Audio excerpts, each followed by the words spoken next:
Auzubillahiminash-shaytanir-rajeem. Bismillahir-rahmanir-rahim. Assalamu-alaikum. Ji ayanu pakhairagale ni hao churishume washmale. Ohai gozaimas guten Morgen. Hola boyo privyet kaifa hal? Hale shuma chatore. Ahlan wa sahlan marhaba. Buna mucho gracias. Swabi abballi kare aya. Hosh gal den nayo sayo khuya mora chivato chihajo kalimera khairutan. And a very warm welcome to everybody who's tuned into PTV World and watching World this morning. On a very rainy morning over here in Islamabad, ladies and gentlemen, we hope and pray that everybody out there is doing wonderfully well and that you're ready to kickstart your day with us. But first things first, hello Haja, assalamu alaikum, how are you feeling today? And one more question, how was the drive towards office? Walaikum assalam. Thank you so much, Jazakallah Khair, for introducing me. Alhamdulillah, the weather has been fine, but for the two consecutive days, it has been constantly raining. And Alhamdulillah, that we are living in Islamabad. It's a well-planned city, but still, I think the commute has been very, very rushy. There's a lot of water on the roads, and that has created a lot of rush on the road. So plan your commute accordingly, because Met Office has predicted the rainfall for the entire week. And having talked about it, Shahzad, sometimes I do wonder, especially if you read the literature that emanates from South Asia, that why do poets or people who are invested in the literature, they eulogize, or they're so fond of barsat or monsoon ki barish, right? Because the humidity that accompany after that rain, it is so hot and it is so, I would say, gut-wrenching that I really don't want it, right? Yes, in South Asia, we are living in a very hot or warmer climate, and generally we eulogize rain a lot, and there has been much that has been written. It has been romanticized a lot, but why monsoon ki barish, I really don't understand it. Okay, right? I can give you an example, for that as well. So for everybody who's out there, ladies and gentlemen, I'm really sorry, but I'll have to say it in Urdu because it will make more sense. यूं तो दो प्यार करने वाले आंखों में बात करते हैं, यूं तो दो प्यार करने वाले आंखों में बात करते हैं, और वो ही प्यार करने वाले ख्वाबों में मुलाकात करते हैं. यूं तो बादल भी रोता है ज़मी के लिए, यूं तो आसमां भी रोता है ज़मी के लिए, हम ही पागल उसको बरसात कहते हैं. I think that's the exact reason, ladies and gentlemen, right, why all of this geology we get to see, and this romanticism around rain. And yes, I think that no matter what, I think that if out of 100% population who are actually experiencing rain today, I think 50% of them will actually going to call somebody and will be like, yaar, tu idhar hota to mausam bahut fit tha, something of that sort. But ladies and gentlemen, I think everybody needs to be careful as well, because Haja has actually said it that you really need to plan your commute, because this is one thing which happened with me today while I was coming. I didn't realize how much water there was on the road, yes. And unfortunately I lost control for at least 3 to 4 seconds, which wasn't a good feeling, so please make sure that you drive really slowly, be careful about the pedestrian and the people on the bikes as well. Do not splash water, make sure that you maintain a speed as well. But in addition to this, when we speak about rain, ladies and gentlemen, imagine that, I don't know whether I've experienced this or not, but it's going to rain in Karachi, Lahore, Islamabad, all of these major cities as well, and obviously the cities or the places around them. Now, for what people need to do is that people really need to be careful. We've spoken about it, because when we speak about even the precipitation levels, I think they're going to rise, and the humid after the rain is just unbearable. That's very true, and especially in Rawalpindi, the Nullale or the Nalalai, which we call it in parlance in Urdu, like Shahzad mentioned, the precipitation level has increased, and there is a warning by the Met Office of mild flooding in that particular area. And matter of the fact is that there is a particular reason why government or why the state is persistent that you should never encroach in the way of the water, not make any settlements, buildings, or be your cattle in that way, because when there is a flash flooding, when there is an intense or heavy rainfall, we do witness that settlements are the victim of that heavy water, right? Because water does not care for whoever is in the way, and water will flow and make it or create its own way. So exactly. And Haja, in addition to this, I think what people really need to kind of now focus on is that how unfortunately we've been habitual of throwing whatever we want to throw, wherever there's a passageway for water. I think people need to realize that all of these major blockades are because of the pollution that we, are causing. But in addition to this, let's take a good look at what's going to happen in Islamabad in the next couple of hours, if we are to kind of speak of rain. So moving on to Islamabad, ladies and gentlemen, I think it's going to rain till 3 or 4 p.m. if I'm not wrong, and the temperatures around 32 degrees centigrade. I don't know whether And I think it feels like 52 degree in our studio. Yeah, once it's not raining. So in Islamabad, ladies and gentlemen, till 2 p.m. there's 25% rain. Not just that, if we move on to the other cities as well, I think, yeah, well, my television is a little far away to kind of look. I will move on to Lahore now. All right, yeah, so moving on to Lahore, ladies and gentlemen, you can see the temperatures, Karachi and Peshawar as well. So it's going to rain in all the major cities of Pakistan today. So people who are out there, please make sure that you're careful. Don't take a lot of dry fruits as well, because I don't think that this is the weather. Because for a while you do feel that the breeze getting a little colder where I live. But then unfortunately later on you're like, yaar, बारिश तो इतनी हो रही है, गर्मी क्यों हो रही है इतनी?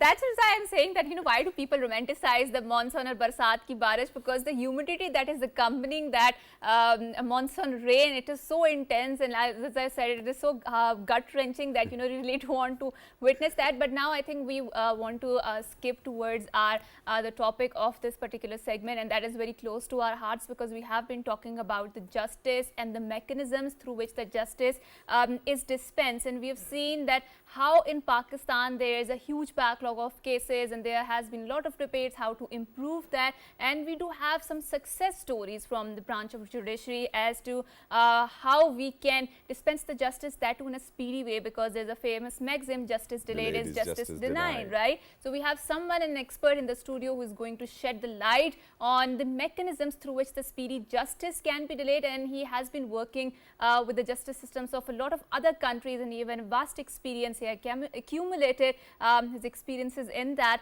and he's going to shine some very important light on how we can dispense justice that in a speedy way. So without any further ado, we are very glad that we have been once again joined by Almas Ali Jovinda Saab, who happens to be the Executive Secretary General of the OIC Ombudsman. Assalamu alaikum, sir, and thank you so much for coming to our show. So first of all, congratulations to you, you know, for becoming the Executive Secretary General, OIC Ombudsman. You are the Executive Secretary General of all the 14 ombudsmen over here as well. So congratulations are in order. Thank you so much. Thank you so much for taking our time. But very quickly, sir, I want to get started with, in remarkable time period, you've managed to kind of make sure that you dispense justice in 350,000 cases with 14 ombudsmen all over Pakistan. How did you do that? That's a remarkable job done. Thank you very much. See, this is very important, Shahzad, that in the committee of the world, among 200 plus countries, you know, you need to stand out with certain good institutions. No country in the world without good institutions. You cannot really say, okay, this is the country which stand out for multiple things if the institutions are not right. True. Institutions give right signals of credibility, reliability to the world community, and this is where the people are attracted towards that country. Unfortunately, over here, we could not identify certain institution which we can say, okay, this is the institution we take pride in. This is the institution where we stand out among the world community.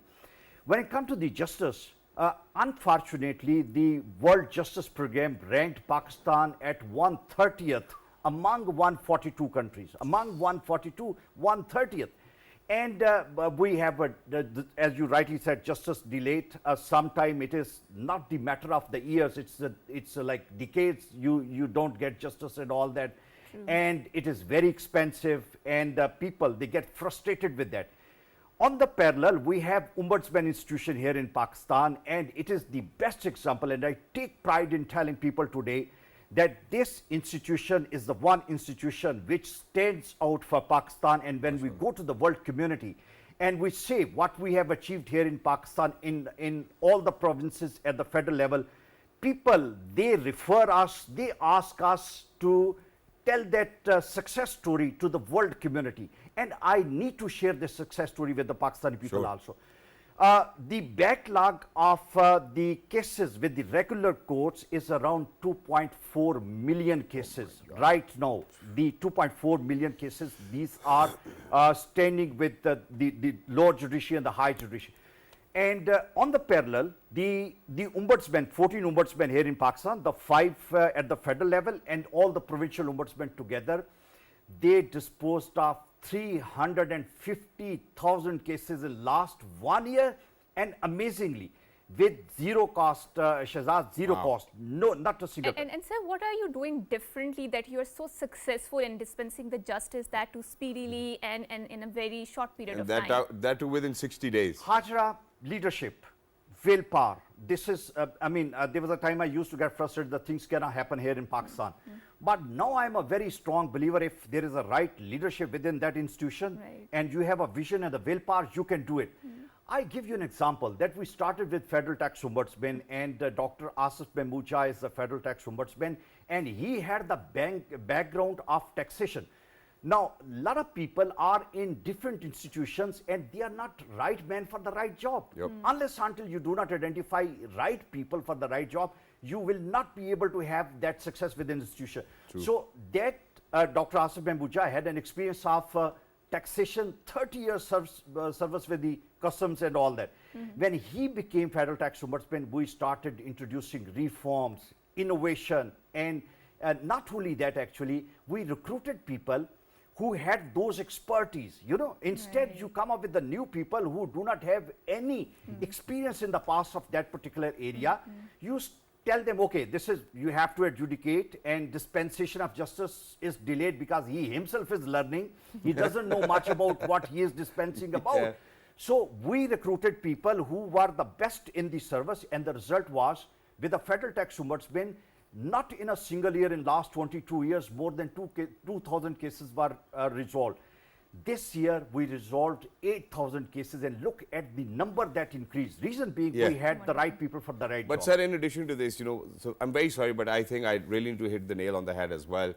We, alhamdulillah, the way, I don't know whether I should say alhamdulillah or not, but the way that we've actually been nurtured or nourished in this country, unfortunately, we do, you know, get ways of going around things as well. You know, so for somebody who's not an expert, you know, is already being hired as well, might fall prey to probably 200,000 rupees, 500,000 rupees, or whatever the problem might be. How do you think that you've been successful and lucky enough to make sure that that you really didn't get the let the menace of bribery get into it? This is very important. You know, with the Ombudsman offices, it is the maladministration of public functionaries. So all those, I strongly believe, Shahzad, we do not need NAB here in Pakistan. We do not need anti-corruption department here in Pakistan, because they have not delivered. I mean, let's have a comparison. Look at the statistics, what we have achieved in last 1 year and what these two institutions have. They also deal with the maladministration of the public functions, but we are able to do. Now, the people that we deal with are advisors who adjudicate. As I said, they all have a background, professional background within their own specialized areas. They are not given 200 days or the 300 days to adjudicate, maximum 60 days. You have to do within the 60 days. We do not provide them a space that somebody get into it, approach them and all that. Our monitoring is very strong. You know, there's a guy who does the adjudication. He completes it within 30, 35 days and all that. He sends his recommendation, collecting all the evidence and all that. Now, there is a second tier. Second tier is evaluation. It is altogether a separate event, secluded from the first one. They assess the evidence, the facts, and then they say, okay, has he concluded something right or wrong? Then it is the ombudsman. So there are three different tiers. If something has happened at the first tier, where there's an exposure, we have two more tiers. None of the judiciary they do. They take it to the appeal level and the further appeal level. Within our own system, we have such a good system evolved. See, innovation is required. But sir, I think I'm very interested in exploring and dissecting the concept that you are talking about, and you are alluding to the concept that there is no politicization and leakage of the system is very minimal in your ombudsman institution. And I would really want to explore that. How did you make that happen? Because when we talk about judiciary, when we talk about other institutions, I mean, believe it or not, because we are living in a third world countries, and this is the problem of the third world countries, that there is a lot of red tapeism. There is a lot of, I would say, leakages of the system. There's a lot of politicization going on, and I mean, public functionaries, they're also at the helm of the top bosses, the political bosses, and as soon as the political party changes, the democracy changes, we see that there's an mechanism overhaul in the system, of course, and every new government has its own vision of doing the thing. So how do you keep or protect yourself from this, you know, entire and before you answer shielded, right? And before you answer it, I think for anybody who's at NAB, you know, and if you didn't feel great about his remarks, these are his remarks as well. You can get in touch with Definitely. I'm up for that, actually. Yes, sir. See, the laws are required. Basically, you draw that strength and power from the laws. So our autonomy, all the ombudsmen are very autonomous. You know, once they are appointed, they are given a term of 4 years, and they cannot be removed by any political government. You have Why, to, sir, why can't they be removed by any political government? they've been appointed. This is, we call the constitutional post, Okay. which has been created through the constitution. And once an ombudsman is appointed, to remove that, it is exactly the procedure you remove the judge of a Supreme Court, Okay. which is very tough. So yes. this gives them autonomy. Now it is for the ombudsman how he draws power with that. There are ombudsmen who succumb to the system and all that. But I'll give you an example. We have some amazing ombudsmen, and together we work. Like I give you an example, as I mentioned, Dr. Asif Jah, Mr. Ijaz Qureshi is the federal ombudsman. Then I give you an example within the Punjab, Major Azam Suleiman, he was the chief secretary, and then he became the ombudsman. What a remarkable personality he was, towering personality. And he said, okay, no interference at all. See, we have the power of a judge of a Supreme Court at the federal level and the judge of a high court, and anybody who interfere with our system, we have the power of a contempt of a court. We can send them to the jail for the 6 months. And I tell you, let me quote you an example. There was a judge, chief justice of a high court, which tried to intervene with one of the federal ombudsmen. All right. That federal ombudsman issued arrest warrant for the chief justice of one of the high court. I'm giving you, this is what has happened. These are the power. No, it's for the ombudsman how they exercise it. Right. So if there are powerful ombudsmen and they say, okay, give me an opportunity. I want to revamp all these institutions because these are the public functionaries. True. I have served there 30 years. True. I know what are the bottlenecks. I can handle them better. And I tell you, you ask me, how do we do it? See, the backlog of 2.4 million cases over here, Turkey had more or less similar. Yes. 3 million cases, they had a backlog. They introduced alternate dispute resolution over there. They said it's a very Even we have important. introduced it, sir. No, this is the tragedy. You know, over here, this has been talked about at all the forums. Yep. The Supreme Court and the High Court, they try to introduce it. The Yep, lower courts, the law were evolved. True. But We had trainers come in from other countries. It could never take off. It could never take off. But what has happened, Shahzad, we introduced this at the ombudsman level. Yep. Because the provision was there. It was never invoked in last 20 years. We invoked it. The alternate dispute resolution says, okay, before you go to the regular investigation, look at the complaint. And if you think this complaint can be resolved with the mere intervention, calling the concerned commissioner and the collector or the deputy commissioner, telling him, look, this is your inspector who is doing it. I provide you an opportunity. I forward you this complaint. Resolve this in a 1 or 2 day. We at Federal Tax Ombudsman resolved 1,100 cases in last few months. Wow. Overall in Pakistan, we have resolved more than 5,000 cases through alternate dispute resolution. And let me go back to the Turkey. Sir. 3 million cases of those were the backlog. You know, there are again, it's for all of us to understand, there are three different types of disputes between the individuals, Yep. the organization. Then there are the crime against the individuals or the state and all that. And then there is a maladministration or the corruption of the public functioning. Only 3 types. Now, if there are disputes between individuals and the corporation, those need to be resolved through alternate dispute resolution. True. Why to, Get into overburden the courts with that? Turkey resolved those 3 million cases in 4 years through ADR. They introduced the ADR cases. If they can do it, why can't we do it? Now, in Pakistan, we are the only success story with the Ombudsman institution where the ADR has taken off and we are Alhamdulillah, producing. sir. Alhamdulillah, and congratulations. And obviously, credit is due where it's due, and we certainly need to give them credit as well. But there's another credit which is due, and that is that the Ombudsman actually launched the largest program, or the biggest program rather, if I stand corrected, is for internship of people as well, not just over here in Pakistan, but you're sending children abroad to the OIC member countries as well to go and do their internships. How did you come up with this idea? Shahzad, this is very important. I believe the future lies with my youth.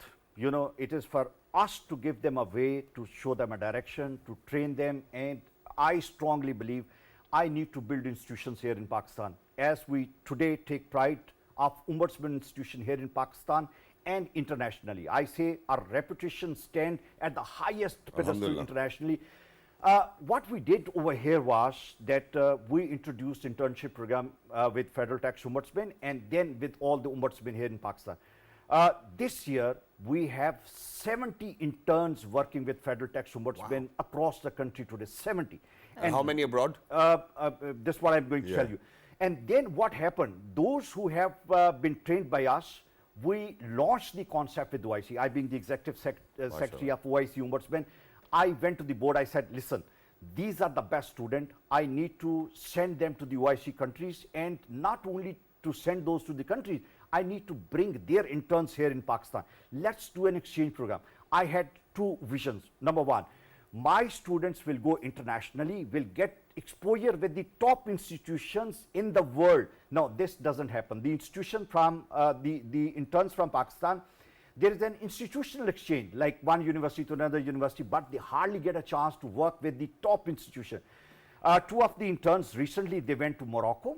They work with the mediator office of Morocco, and that is the top institution for 3 weeks. They have completed the internship, got back. I would really desire you interview them someday and ask them what was the experience with them. And now we are expecting interns from Morocco to come here, from Bahrain to come here, from Turkey to come here. And we are going to send more students to Bahrain, Turkey in near future.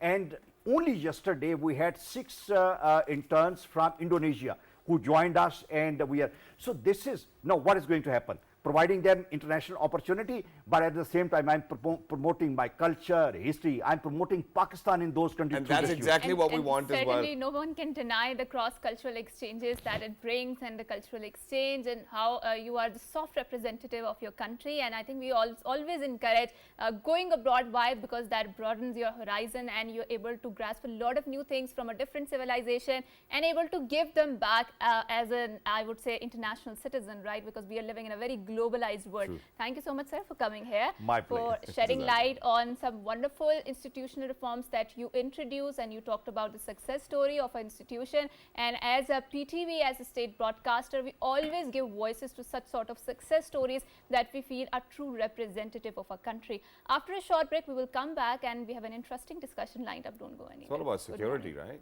Good morning.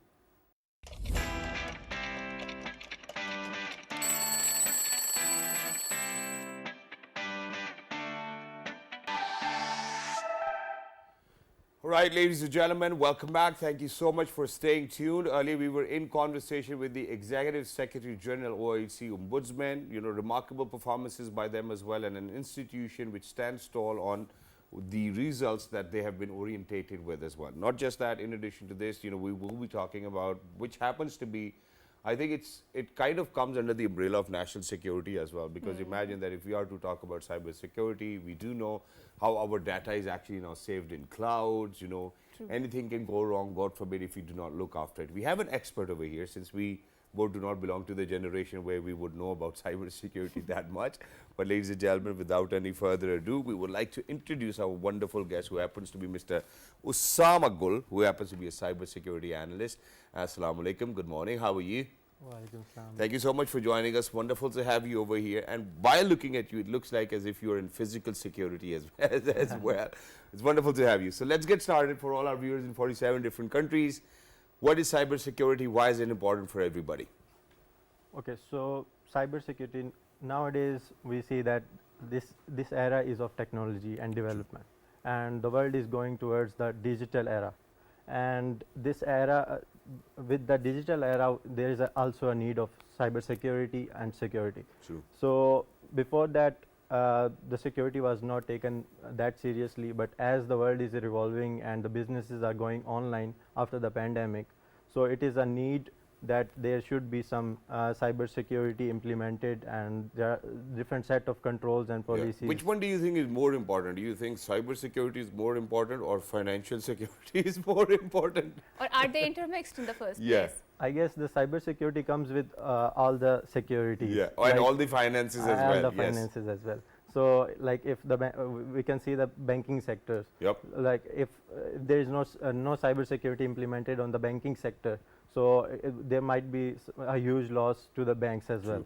So we have seen various attacks on the different banks here in Pakistan as well, which causes many huge loss to the Exactly. country as well. Which is why, because right at the beginning I did mention that, that it might come under the umbrella of national security as well. Do you think that nations who cannot actually protect their data or, are not good with cybersecurity can actually be vulnerable to a larger threat or a bigger threat? Okay, so I have worked with various clients in USA, in Europe.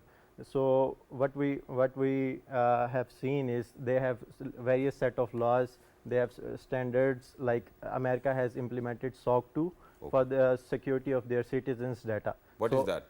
It is like a standard. It's like a benchmark. Benchmark. Okay. So that specific standard. And what do we call it? SOC 2. SOC 2. SOC 2. Okay, a SOC 2. Yeah. So this standard has various set of policies and controls related to cybersecurity. Okay, get that. So we any business that is going online or having some data of American citizen, they need to implement that set of controls to be compliant with that. And specific is SOC 2 standard. the best ever cybersecurity benchmark that we can experience in the world right now? No, it's not. It's not, okay. Not the best, but it's the ISO standard is widely followed. And which one do we have? We need to implement. Why are you smiling? Yeah, Because please go ahead. We actually need to implement some standards and laws So related we do not to have any standards as cybersecurity. of now for cybersecurity? Is that what you're saying? There are some standards like ISO is being followed by some firms, Okay. but I guess the coverage of that whole ISO standard that have been followed is not that much. And I think that brings us to a broader question, and the question that we have been that is rattling us, and not just me, it's the entire globally, that is that how we are vulnerable to the vagaries, especially when we talk about the cyber maladministration or cyber disruptions. So we've seen last week that how there was an international or there was some spy or some sort of bug that has entered into the system, and how it disrupted the airports across the Europe, and not just that, there was a global disruption in the internet system. More than 4,000 flights were cancelled. Exactly. So this brings us to a very important question, where Shehzad asked that is cybersecurity and financial security both interlinked, and we've seen that how in the globalized world they're both very interlinked. So Sama, is there any global conversation on how to regulate all of these cyber maladministration that I would like to say that has been going on? Because if there is a disruption in the internet of the one country, I think that affects the entire globe out there, right? So what are the new conversations that are happening in the global world? Actually, what happened 2 weeks back was the software that is used widely as an antivirus by different companies, like airports, flights, and hotels, different hotels. So what happened is they released an update of the software. So when the update of the software is very crucial for any software, because there are new patches, new signatures that are needed to be updated. So when they updated it, there was a bug that happened, and it disrupted the whole internet overall the world. True. And now the investigations are happening in that specific company. The basic it was not a cyber security attack. Okay. Basically, it was a glitch. It was a glitch, a bug of a code or a testing environment. And we truly get that, and this makes us all vulnerable. Now imagine that 10 years down the line we do have smart motorways in developed countries now. We will have cars which will be self-driven. Oh, yes. We will have drone taxis where there won't be any pilots. So there will be. We will be we have bank applications now. We have our credit cards and everything on our cell phones.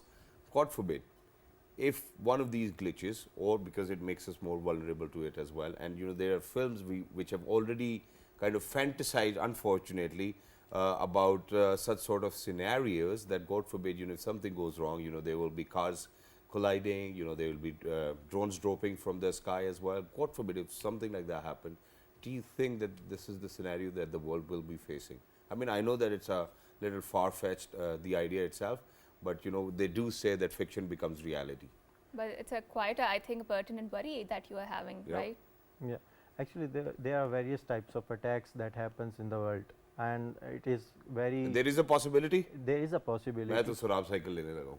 That's it. I'm not going to go into smart cars. Yeah. Yeah, Go ahead. I mean, there have been cyber attacks. There's Yeah. no denying that, right? Because once we are on the internet, there are huge number of attacks that can be happen. There are number of hackers that are going through various attacks, various we can say they are against they are with the data. Like we can say there is a saying that data is the new oil. So hackers are with the against the data. They are searching for the data. Like nowadays, if we type on the WhatsApp, like I want to buy something, like I want to buy that glass. So what happen is we see the ads of glasses, that the vendors that are selling the glasses. So how it is happening? It is happening that there's a data science algorithms that are running behind that all social media handles. Yep. So all this is connected, and if one service is being disrupted or one is being under attack or under cyber threat, the whole internet can be affected. So do you think it's a better idea to have our own clouds where we save our data? Because I need to mention it and give credit to Mobilink or Jazz, if you know that, because they came up with their own cloud system as well, which they call Garage. I was there at the launch of it. I think it's been more than 2-3 years now that they have launched it. There's minimal fee for it. So are you suggesting that rather than me saving my data into iCloud, I should actually subscribe to Garage services as well, or probably a local service? Do you think that's a better idea?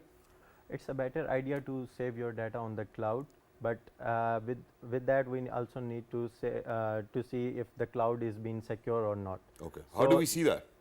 For that we need to follow that standards that I talked earlier. Yeah. So for the like now we are working in ExePro, we are working with various clients. So almost all of the clients are saving their data on the cloud, and we need to implement various security measures to protect them from cyber security attacks. Okay. So there are a set of policies like for end user like you and me, as an employee of any company, we need to implement various cyber security company as an individual as well, like two-factor authentication, password complexity. Yep. We need to be aware of the phishing attacks that happen nowadays. Yeah. So these types of attacks can happen, and these are very common nowadays. And my Safari keeps on telling me that that last week we avoided 34 attacks, or 23 attacks or 25 attacks. It always keeps on going as well. But there's one more thing, and that is that if there's one person that I need to protect my data from, unfortunately or fortunately, or a lot of people, on a lighter note, it's probably my wife. Do you think that you have solutions to that? I'm sorry, but are you married? Let Yes, me I ask am married. You're married. Yeah. Are you vulnerable to data leakages with your wife or not? Actually, I am not. And he went speechless. He's like, okay, I don't know what to say because she's watching out there as well. Yeah, obviously, please go ahead. It was on a lighter note, yeah. Yeah. So what happens is the standards we follow for the foreign. Do you have a two-factor authentication on your cell phone, on your Yes. Facebook, Yes. on your Instagram? Yes. So you've kept it safe, right? Yeah. You're not sharing it with anybody. Because what happens is, as an individual, if I am working as an individual, it's my priority if I am Yeah. doing it or not. But Okay, if how I do am we? Yeah, please go ahead, complete. but if I am with any company, I am working for a company, or I am running for with some clients, so I need to be secure as well, because True. if I am exploited, the client might be how exploited as do well. you offer in your company the cybersecurity to your clients out there? Or God forbid there is any phishing attack, or there is any sort of, because we've seen that globally there has been conversation on the spywares going on, and how countries are undertaking this particular bug to listen or to pry into someone else's conversation. So how do you build a bridge against all of those digitally invasive practices? So what we do is these set of standards have cybersecurity awareness trainings. Okay. So we regularly give trainings to the clients about their cybersecurity, which involves various things related to cybersecurity, like password complexity, phishing. Like we do various what we can say is various phishing on the employees as well. Exactly. And to check if what their response is. Sometimes we just like give them free subscription on the email, and we see if they can click on that specific URL that is being used for phishing. Exactly, and we really need to guide our people as well. Now, imagine that there are a lot of people who send me mails, their fan mails and whatnot. Now, imagine this is a recent scenario where there was this 2-3 people who actually kept on sending me these links which they wanted me to kind of go on and give them reviews about. And whenever you get a link, please make sure that you know, until unless it's from an authentic source who you can call, who you know, ladies and gentlemen, please do not click on the link, because that's how they get into your accounts as well. And this is one point.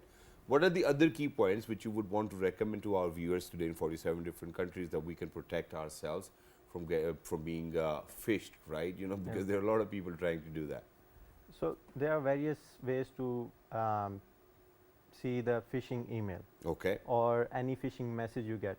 So there is an urgency in that specific message. All right. Like you need to verify your identity if you get an email from the bank, or your ATM will be blocked, and stuff like this. So these types of there are some specific what we can say, the email, the format of the email is very informal, and it is not very professional. So we need to see the various aspects of that specific message or phishing email we are getting. I get that, because now imagine that whenever we get an SMS, you know, saying that your you know, this bank credit card has been blocked, or this bank's ATM card has been blocked, you know, it's usually, you know, an ordinary telephone number, you know. So I think people really need to realize and open their eyes as well. These are all of the preemptive measures, right? Before the attack, how can you preempt that? But once an attack happens, how do you recover that, or how do you protect yourself from that attack? So if we are going through an attack, so first of all we need to identify where it is being initiated. How do we do that? Yeah, we're common people. Yes, how can we attribute, you know, who is doing that? For the common people, like if someone's PC is being attacked by the ransomware. Ransomware is basically the encryption of your whole PC's data. So what we need to do is, we don't need to panic, and we don't need to give the hacker that ransom that is asking to unencrypt that specific PC. So if we pay the ransom, he will ask for more. So he will do it again and again. He will do it again and again. So basically what we need to do is, we need to implement various things, like encryption of the hard disks. There is an option in different operating system to encrypt your data, encrypt your hard disk, like BitLocker. You can use that. It is basically the encryption of your whole hard disk, and it's your like you can unencrypt it or decrypt it at your own wish or will. Wish or will.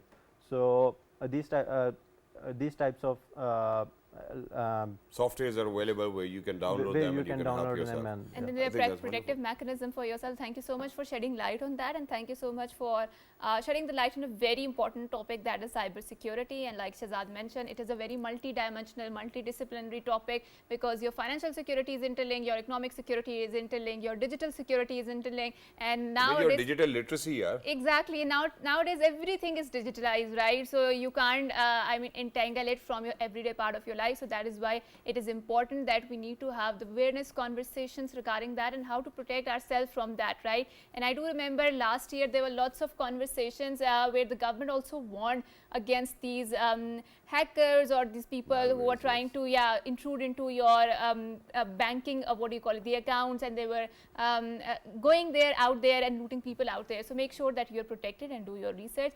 With that, we will say Allah Hafiz to you. Until next time, it's a goodbye and good morning. Have a great day.